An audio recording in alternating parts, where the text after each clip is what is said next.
15 लाख 15 लाख 15 लाख चारों तरफ social media पर छाया हुआ है कि जिन्होंने भी बांग्लादेश के खिलाफ लड़ाई लड़ा या उस लड़ाई में शामिल थे, चाहे सिविलियन थे, चाहे सर्विस वाला था, चाहे आर्मी था, नेवी था, एयरफोर्स था, सबको 15-15 लाख रुपया मिलेगा। सिर्फ एक सवाल का जवाब दे दीजिए, 15 लाख में कितने जीरो होते हैं पता है आपको? आपको बिल्कुल पता होगा, क्योंकि अगर आप जिंदा हैं तो 15 लाख रुपया आपके घर में पक्का होगा। लेकिन आज के डेट में जो रिटायर जा रहे हैं, पेटी अफसर हो, हवलदार हो, पेट काट काट के पूरा इनिशियल इंगेजमेंट में 15 साल में 17 साल में 15 लाख रुपया मुश्किल से जमा करते हैं अपने एफपीपी में। ये होता है 15 लाख की कीमत हम सभी वेटरन्स जो आज के डेट में रिटायर होते हैं, यंग पेटी अफसर और हवलदार, उनके लिए। और भारत सरकार की नजर में 15 लाख की कीमत क्या होती है, एक छोटा सा एग्जाम्पल के तौर पर बताता हूं कि अगर भारत में कहीं रेल दुर्घटना हो जाए और कुछ लोग मर जाएं उस दुर्घटना में, तो भारत सरकार कहती है कि हर एक मृत्यु को 2 लाख और 5 लाख रुपया देंगे ज्यादा से ज्यादा। यानी उसकी जीवन की कीमत 5 लाख रुपया है। और आपको जीते जी जिन्होंने 1971 के वार में सिर्फ भाग लिया, तो उन सभी सिविलियन को और सर्विस वालों को 15 लाख रुपया भारत सरकार देने वाली है। ये कितना सच है और कितना झूठ?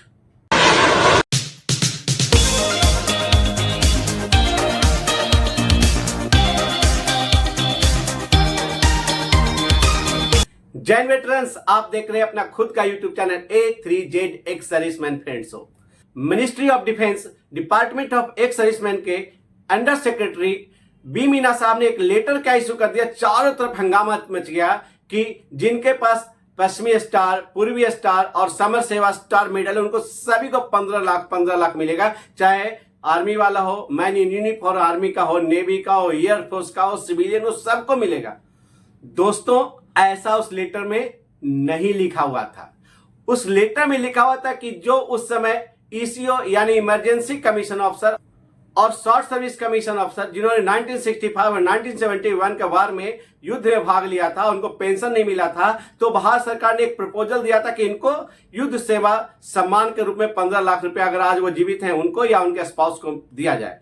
तो अंडर सेक्रेटरी मीना साहब ने बोला कि अरे अगर हम ऐसा देंगे तो रेगुलर कमीशन ऑफिसर और जो जवान है, जेसीओ है, सब आ जाएंगे, और सिविलियन क्यों नहीं? क्योंकि अंडर सेक्रेटरी साहब सिविलियन है, आईएएस हैं, तो सिविलियन ने भी तो भाग लिया था 1965 और 1971 के वार में, तो उनको क्यों नहीं मिलना चाहिए? उनको भी मिलना चाहिए अगर उनको मेडल मिला है तो। अंडर सेक्रेटरी साहब ने बोला कि अगर हम सिर्फ ईसीओ यानी इमरजेंसी कमीशन ऑफिसर और शॉर्ट सर्विस कमीशन ऑफिसर को देंगे तो रेगुलर कमीशन अफसर उठ करके खड़ा हो जाएंगे कि हमें क्यों नहीं, हमें भी तो मेडल मिला है। बाद में ओआर और जेसीओ भी खड़ा हो जाएंगे। चलो, ओआर और जेसीओ को तो समझा सकते हैं, लेकिन रेगुलर कमीशन अफसर को कैसे समझा सकते हैं? और सबसे बड़ा पंगा तो तब है जब सिविलियन का एसोसिएशन खड़ा हो जाएगा और इसका यूनियन हड़ताल पर चला जाएगा, हंगामा करना चालू कर देगा कि मैं भी तो 71 के वार में एक्टिवली पार्टिसिपेट किया था, तो मुझे क्यों नहीं? और अंडर सेक्रेटरी साहब तो आईएएस हैं, सिविलियन को भी बात सुनना पड़ेगा। तो चारों तरफ एक ही बात फैल गया कि अब 15 लाख रुपया मिलने वाला है। और हमारे सेक्रेटरी साहब ने तीनों फोर्सेस को, आर्मी को, नेवी को, एयरफोर्स को, सबको भेजा कि भाई सब अपना अपना डाटा भेजिए, नेम, रैंक, नंबर, एज भेजिए, एड्रेस भेजिए, उनके पास कितना धन संपत्ति है, 5 साल का आईटीआर या 26S का फॉर्म दीजिए, एनुअल इनकम कितना है, इस फॉर्मेट में भेजिए और साइन करके जिला सैनिक बोर्ड के थ्रू या हेडक्वार्टर के थ्रू हमें भेजिए। अंडर सेक्रेटरी के लेटर को कोट करते हुए आर्मी के हेडक्वार्टर ने 8 अगस्त को सारे command headquarter, director of air veterans, ECHS, केंद्रीय सैनिक बोर्ड, सभी को बोला कि भाई फटाफट डाटा भेजो, सबको 15 लाख मिलने वाला है। तो आर्मी हेडक्वार्टर से सब जगह से डेटा आना चालू हो गया। जब सभी जगह से डेटा आना चालू हो गया और सभी लोगों ने अपना अपना नाम फॉरवर्ड करना चालू कर दिया, चाहे सिविलियन हो चाहे सर्विस वाला हो, तो वो 1000-2000 नहीं, जैसा मैं पिछली वीडियो में बताया था कि मुश्किल से 1000 लोग होंगे। भाई साहब, आज के डेट में लगभग 10,000 होंगे जो पति या पत्नी दोनों में से कोई एक जिंदा होगा जो 1971 के वार में भाग लिया होगा। तो सोचिए 10,000 लोगों को अगर 15 लाख रुपया देना पड़े तो यानी 15,000 करोड़ रुपया भारत सरकार कैसे देगी? जो भारत सरकार पेंशन और सैलरी पर पैसा बचाने के लिए अग्निवीर योजना स्कीम लाई है, वो आपको 15,000 करोड़ रुपए ऐसे दे देगी? भाई साहब, आर्मी हेडक्वार्टर के एडवोकेट जनरल ने अभी लेटेस्ट 2 अगस्त को एक लेटर इशू कर दिया और बोला कि भाई साहब, ये सबको नहीं मिलने वाला है, ये उन्हीं को मिलेगा जिनको पेंशन का बेनिफिट्स नहीं हुआ है। और सारा के सारा एप्लीकेशन को बोला भाई ये सारे को हटाओ, हटा सावन की घटा। इतना 1000 करोड़ रुपया भारत सरकार के पास है नहीं कि आपको ऐसे ही दे। और उन्होंने सिर्फ 125 लोगों को बोला कि इन्हीं लोगों को वेरीफाई किया गया और सिर्फ 125 लोगों को ही मिलेगा। तो चलिए देखते हैं कि उन्होंने इस लेटर में क्या लिखा है। सबसे पहले उन्होंने रेफर किया है अंडर सेक्रेटरी बी मीना साहब के लेटर को, और पैरा 3 में लिखा गया कि ये सिर्फ उनके लिए है जिन 1971 के बारे में भाग लिया, 1965 के बारे में भाग लिया और उनको पेंशन नहीं मिल रहा है। उनको सहायता के रूप में युद्ध सम्मान राशि जो 15 लाख रुपया मिलने वाला है, जैसे emergency commission officer, short service commission officer, जिनको पेंशन लिस्ट में नहीं है, भारत सरकार के द्वारा पेंशन नहीं मिला, ये उनको मिलेगा। ये उनके लिए पैरा 3 में लिखा हुआ है। पैरा 4 में लिखा हुआ है regular commission officer and JCOR are eligible for pension on completion of required qualifying service. Any JCOR who is not in receipt of pension is eligible for penry grant through केंद्रीय सैनिक board.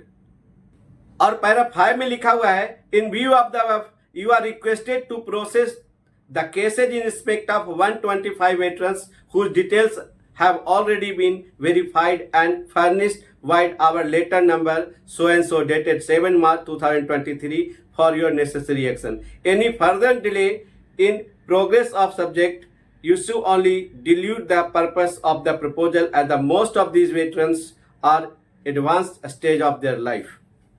इस letter का para 5 में बिल्कुल साफ साफ लिखा हुआ है कि सिर्फ 125 लोगों का नाम चयनित हुआ है जिनको ये युद्ध सम्मान राशि 15 लाख रुपया मिलेगा, बाकी किसी को नहीं मिलेगा। और उनको बोला कि जल्दी से जल्दी दे दो क्योंकि एडवांस स्टेज में कब लटक जाए कोई पता नहीं। यानी कि जो वेटरन्स बस 15 लाख रुपया पाने के आशा में जिला सैनिक बोर्ड का चक्कर लगा रहे हैं, यहाँ इस हेडक्वार्टर का चक्कर लगा रहे हैं, इससे पूछ रहे हैं, उससे पूछ रहे हैं कि 15 लाख आखिर मिलेगा कैसे।